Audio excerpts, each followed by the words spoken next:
Today we will make chutney or bladjang with chili from my garden.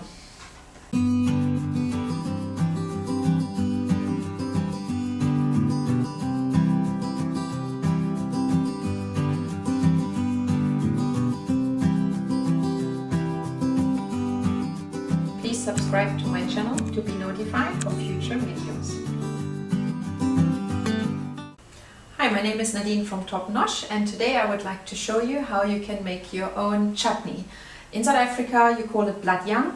I absolutely love it, and it gets used in a lot of nice recipes, for example for curries, or I just love to add it to everything. Anything and everything. So today I've got apricots. I prefer to use the Turkish dried apricots, and I've got some dried peaches. And the first thing what you have to do is chop them up finely and then soak them in some water and leave it there for half an hour to 45 minutes. And in that time we will prepare all our other ingredients, and then we're gonna finish cooking it together. To cut dried apricots or peaches, it's very difficult. They are a little bit on the hard side, so a nice sharp knife will be the best to use. Maybe rather keep an eye on your fingers than actually watching somewhere else. The smaller your pieces, the better it will be.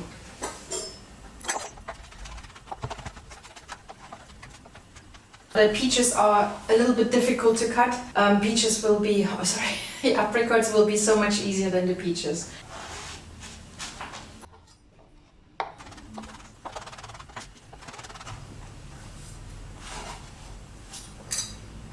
Here I've got my chopped apricots and peach. If you don't have peach, you can just use only apricots. I sometimes prefer to use only apricots. And you have to dehydrate them now with warm water. So you could use cold water as well, but warm water goes better. So you just measure out the right amount, pour it over, and we're gonna let it soak for plus minus 30 minutes. So during that time of the soaking of the apricot and peach, we're gonna now chop all our other ingredients which we're gonna need to finish our recipe. Now we are cutting our onions and our garlic and chili, and I'm gonna put some gloves on because I know these chilies from my garden, they are very, very hot. Alright, let's start. So for this recipe we only need half of the onion. Obviously first you can peel it quickly. And you want to cut your onion as fine as you can because you don't want to have big chunks on there, just like small little fine pieces.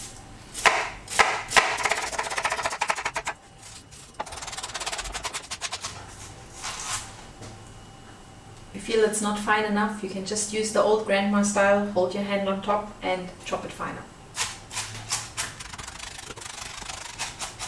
Always keep the knife sharp, so using the back of the knife to pull your onions together.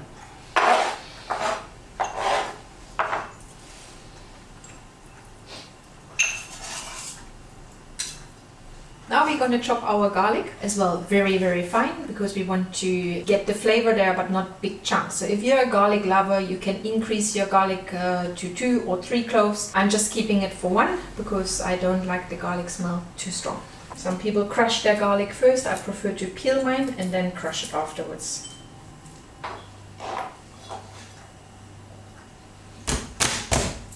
Crush nicely. Okay, I've got a piece here which I don't like.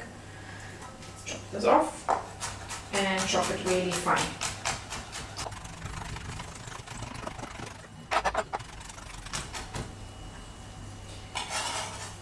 So you see I'm getting all my ingredients ready. Next will be my chili, and this is called in the kitchen mise en place. Alright, I'm going to use one of my chilies from the garden. So I really don't like the chili on my fingers. I might just touch my face by accident. So I'm going to use a glove. If you don't have a glove, maybe just make sure you wash your hands really well afterwards, but I'd rather be safe than sorry. If you prefer to have your chili very hot, leave your pips inside. If you don't want to have it too hot, take the pips out.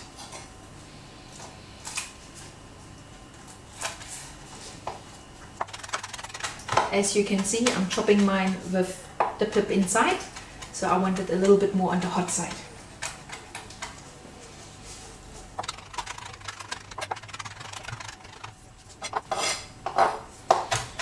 If you can't get fresh chili, what you can use as well, the dried chili pots, you can buy them. Or otherwise just use a very hot chili sauce if you just really want to make a fresh chutney and you can't get any fresh chili. Okay, that looks alright, that it's nice and fine. Ready for us to cook now. And I make sure my cutting board gets washed really well, because all of this, whatever gets touched now, will burn yourself or your skin. Alright, now I have all my ingredients in front of me. It's always good to have everything ready before you start cooking. So in here I've got a bowl with the soaked apricot and soaked peach with some warm water. Then I have here 175 milliliters of castor sugar, because castor sugar is a finer sugar, so it dissolves much better. Here I've got 5 milliliters of salt. Here I've got garlic, our chopped garlic, 1 clove. We have 1 chili finely chopped, half an onion finely chopped, 200 milliliters of brown vinegar. If you don't have brown vinegar, you could use white wine vinegar, that will work as well.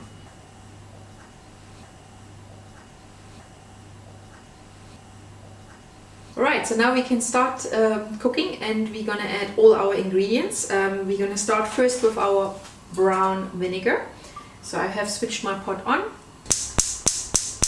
I'm adding my brown vinegar first, together with my castor sugar, so that the castor sugar can dissolve nicely with the vinegar. So this we bring to the boil.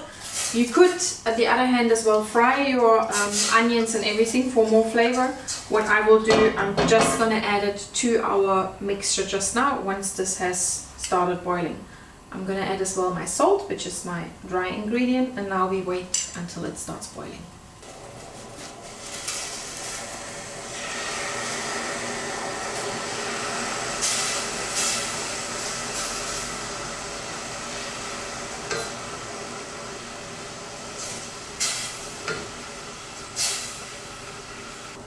My sugar has almost dissolved, so now I can add to this mixture my onions and my garlic, so they cook a little bit soft and they get all the vinegar taste in.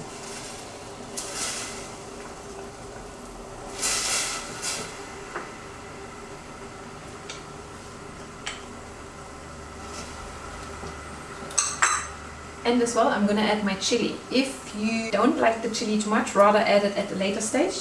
The longer you cook your chili, the stronger the flavor it will be.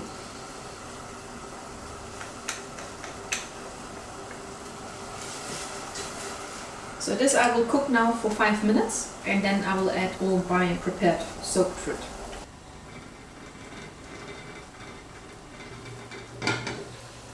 Right, my onion and garlic has cooked, so now I'm going to add our dried soaked apricots and peaches.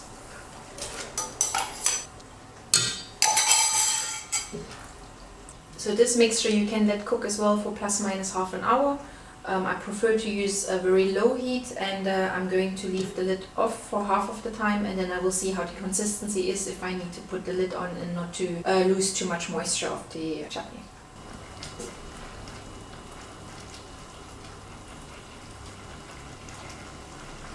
Okay, I would like to show you how you can bottle your own jars, because you could use recycled jars. Just make sure you sterilize them. So for sterilizing, the best is using some boiling hot water, either from the kettle or from the stove, and you immerse your glass, and as well make sure you sterilize your lids as well. So I have a little bit of a hot water bath here, and I'm going to immerse them with the lid and then just take them out, so that they are ready when my chutney is ready cooked, so we can fill it up immediately. I'm like burning my hands, so I'm using a tongue. Or what you can do as well, you put your glass into the sink and you pour some hot boiling water over. And as well your lids. Immerse them, make sure they're clean before, so this is just to make sure they're sterilized. Take those out, so ready to be used.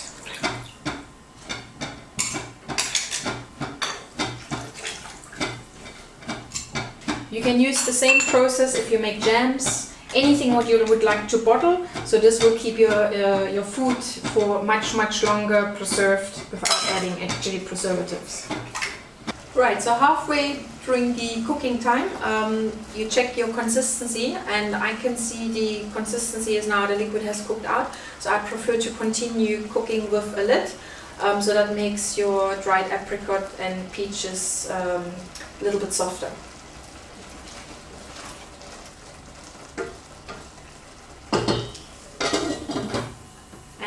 going to continue letting it cook for another 10 to 15 minutes. Alright, let's check if our chutney is ready. Oh wow, it looks very good, and you can see it looks very sticky. The color is a little bit darker and there's hardly any liquid left. So this is exactly how it should be.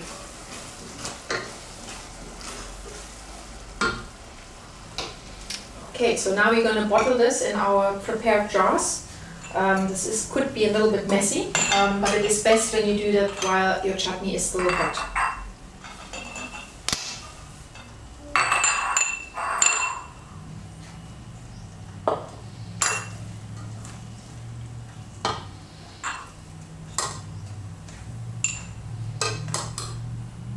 Ooh, it's very strong, the smell. You could taste it now, but flavors will always be stronger when it's warm. So if you find it's a bit too vinegary or too acidic or too salty or spicy, it's better to let it cool down first. So that's why I know that recipe works, so you can fully rely on this. Fill it up, bottle it up, and taste it when it's cold.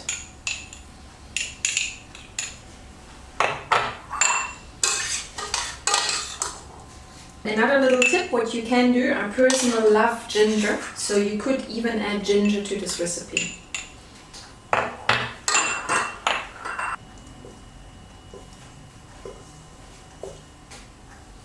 So this chutney gave us now 3 jars of 150 milliliters each.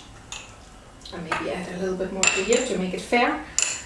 And I'm going to add the screw cap immediately so that it can seal completely with the heat. So this will make it preserved, that you can keep it for a long time without actually even putting it into the fridge.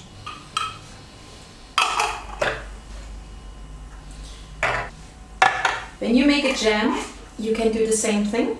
What my mom used to do, she always put it on their head, so that she always said to me, oh, it seals the top. I actually don't do that. I just do this and it still does the trick. But if you would put it on your head, you would then just let it cool down like this, so it seals the heat in.